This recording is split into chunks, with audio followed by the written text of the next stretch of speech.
Who or what is a Leapmotor? This is a Leapmotor, the Leapmotor C10, owned by Stellantis. It's a Chinese company, new to us. You can get it in a fully electric version, good for maybe 400 kilometers, or you can get it in a 1.5 petrol range extender. The petrol engine never actually powers the front wheels. You can top that up with the battery and it can do up to 900 kilometers. So loads and loads of range, gets rid of range anxiety if you're into that kind of thing. However, this is not a perfect car. Let's dig. It's not a small car, it's 4.739 meters in length. So there's lots and lots of space. On the front, a fairly standard light bar. That's the thing about this car. Like, you can say, oh, it looks like a Range Rover Sport. Oh, it looks like a Porsche Cayenne. Yeah, but it doesn't. It just looks like any other SUV that's on sale today. It could literally be anything. Now, the thing is, the price makes it very, very interesting. We'll get to that in just a minute. So it has Dunlop tires on it. It looks nice and black. There's not a huge amount of colors. There's a kind of a nice emerald green, which might be worth a look. And then you have this tan leather. There's basically two different trim specs available. For those of you who need a bit of frunk space, there is a little frunk. Not a huge frunk, a little frunk. See a frunk? There's the logo, by the way. It's like an L and a P. Kind of looks like a PlayStation logo. You would think this Leapmotor inscribed sensor thing here is for a rear-facing camera when you turn on the indicators, but it's not. On the rear, guess what? We've got a light bar, a roof spoiler. There is pretty decent ground clearance to the car, to be fair. Not that it's an off-road vehicle or anything like that. There is a C10 model designation, and then all versions of the car get the roof rails / roof racks if you need a roof box. Boot space, it's all right, 435 litres, which is a little bit smaller than a Kia EV3, certainly much smaller than things like a Skoda Enyaq. The floor in the boot then can be lifted in two parts. Under here, a decent well for storage, and then beyond that, also here, you've got two little boxes for charging cables. That one is actually on a kind of hinge there. If you want to drop your seats, it's pretty easy to do. It's a 70-30 split. Give them a shove and they will fold. Range extender is a 28.4 kilowatt hour battery. The battery electric vehicle is 69.9 kilowatt hours, which is a decent sized battery for a claimed 400 kilometers. Possibly should be more. Charging port is on the passenger side in our market. See that? Everything in this car seems to take 3 pushes to actually get going. So you have AC, DC. It's not quite 7 kilowatt for AC. And here you're talking maybe 85 kilowatt. Now, that's not great. The reason I say that is the Xpeng or Xiaopeng G6, the facelift version, is doing over 400 kilowatt DC charging. We don't even have chargers of that speed yet in Ireland. 85, 86 feels a little bit lackluster. In terms of getting child seats and kids in and out of the car, it's a good wide opening on it. Totally flat floor, because this is an EV that has been designed to be ground up as an EV, as well as the range extender version. So even though you can get this car with a 1.5 engine, there's no big huge transmission tunnel in the back. That is a good selling point. This car has the foldable roof liner, so you can close that, keep the sun out of the way. You know, there's lots and lots of rear space in this car. The rear legroom is absolutely fantastic. There's Isofix seats on that side and this side of the bench. I don't think I've ever seen a rear armrest without cup holders. You get an air vent for the rear people, and you get a USB-C and A, and that is it. Buckets of headroom, like really do mean buckets, and the seats feel comfortable, and the surroundings feel nice. There's no exposed metal. It has a nice premium feel to it. Really the big selling point, which is an important one, is the legroom. It's fantastic. If you like terracotta, you're going to love this particular colour. Yes, you can get it in black. I like the colour, but it mightn't be to everybody's taste. What does that look like to you? A wireless charging plate. Okay, and it is a wireless charging plate, but to start the car, you've got to put this NFC key there. Then you pull down on drive, and you can remove this, and then put your phone into position. This is some sort of synthetic leather, and it's comfortable. The seats are spongy, very, very spongy. You can air cool them, you can heat them, you can heat your steering wheel. All the kind of nice little luxuries are in this car. There's a nice screen. Everything feels well put together. It's when you get into the software side of things that you kind of go, I'm not sure I like that. Every single thing goes through the screen. Now, apparently some Leapmotor staff have said they haven't ruled out physical buttons. Well, then put them in here. The most frequent things you're going to want to use are down here, whether that's your camera. This is very good. You've got nice views of the car. You've got 3D views of the car. But when you're driving and parking, when you reverse, for example, the screen comes on. As soon as you push down drive, it clicks away. You might be finished parking, so that kind of bugs me. And I don't know why doesn't this view come on when you're turning lane. It would be brilliant to help you see where you're going. Climate control brings you into a deeper menu. There are, again, shortcuts for the heated and cool seats in the front, but then the actual main aircon menu is in here for cooling, heating, the shortcuts. You can just obviously leave it in auto and that works away, and you can see the fan speed, and the PM2.5 means it's excellent quality air. See the way that menu switched off as well? They dip out way too quickly. You don't get Android Auto or CarPlay in this car, so you're using Spotify and their own widgets that they give you. Now, Tesla obviously do that as well. This nap thing is good for sending you off to sleep when you're having a little snooze. And again, see that? It just disappears way too quickly. They need to last longer. Demisting your window is also here. The headlights are on the bottom. All the ADAS safety settings, of which there are lots, are here. And if you want to time your charging for the next day and all that stuff, you can do that here. Bring down the window. So bring it down. You think that direction, wouldn't you? Down? No? No, you go up. Now, it's only a small thing, but why? On the ADAS front, there are some safety shortcut buttons that you can set up to basically double click and turn them off. One feature of that is dragging it down. So you've guard mode where you can leave a pet in the car. From what I can tell, there's a comfort, sport and a custom mode. There's also different settings here for the powertrain if you're in the range extender version. So you can turn off the ADAS with here and here, but you can also double click here. And when you do that, you get a little mute on the speedo.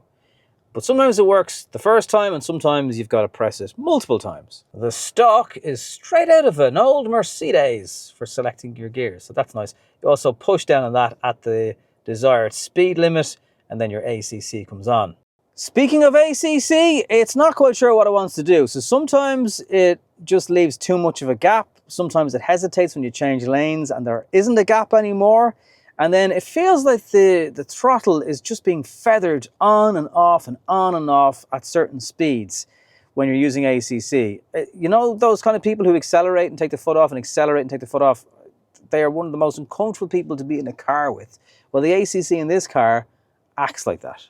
There is also a camp mode where you can use the power in the car to charge devices overnight and all that stuff. So that's quite Tesla-like as well. This car can be updated over the air. It's had many, many updates since it was even first reviewed by international press, but I just feel it needs more of those updates.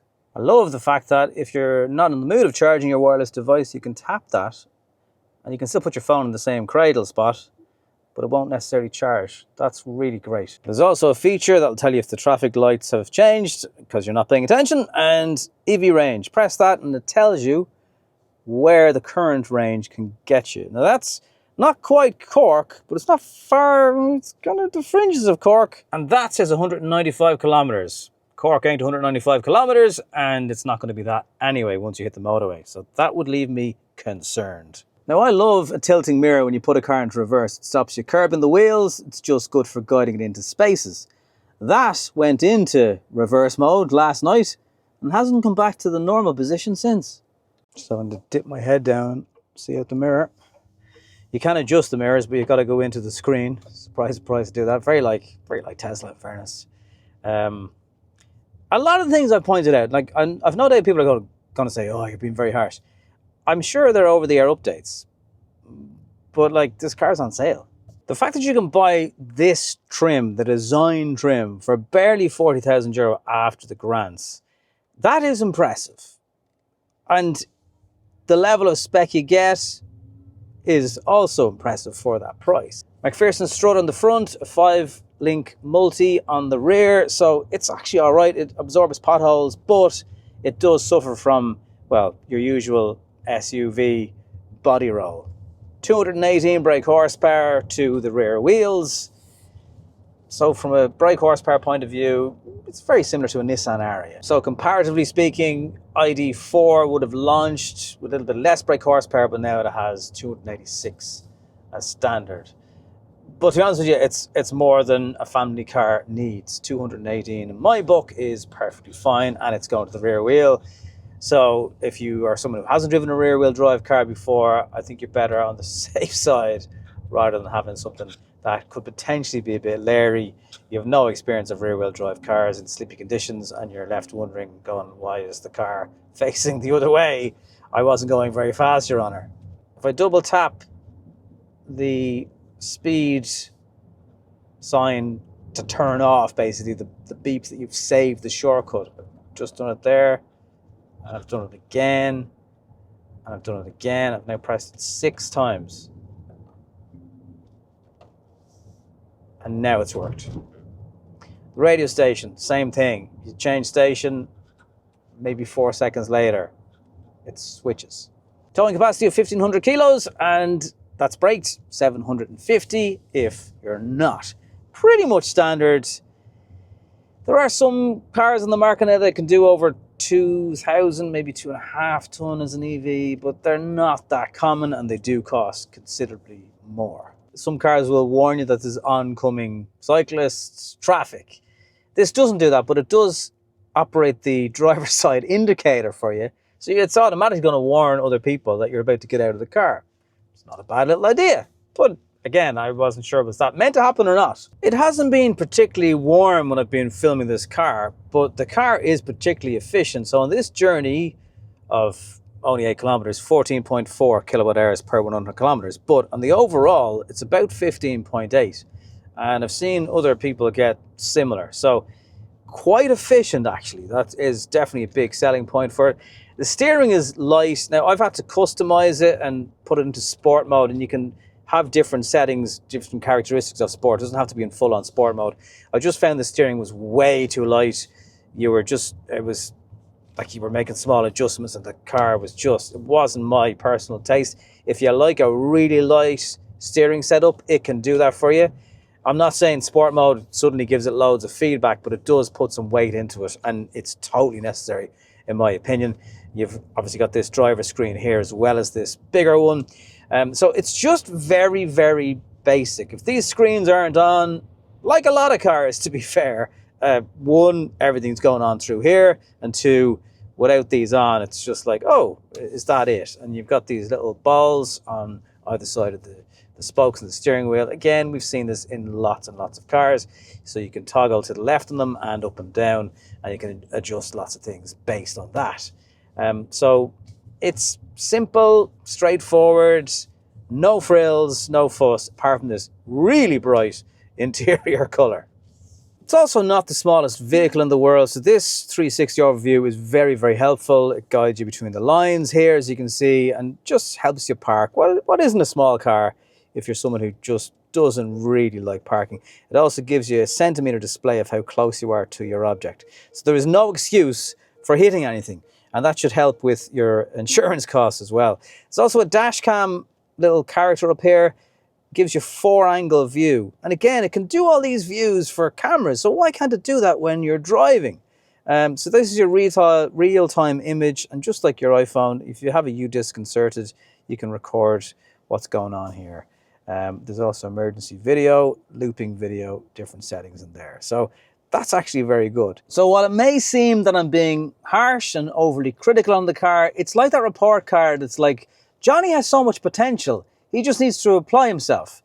That is my overriding feeling from the C10 as well. It has all this clever stuff built in. It just can't really execute all of it properly at the same time. And if it could, I've no doubt I'd be more favourable towards my overall experience with the car. And by all reports, Stellantis got some of their European engineers to kind of guide how this car should feel. And while they've probably achieved that in the driving dynamics of the car, maybe they should have spent a bit more time with the software. To me, it just feels like you're a beta tester for Leapmotor in this car with this software. And it is an interesting price at less than €40,000 for the entry trim, don't get me wrong. And even this high-spec version, don't get me wrong, the price is good.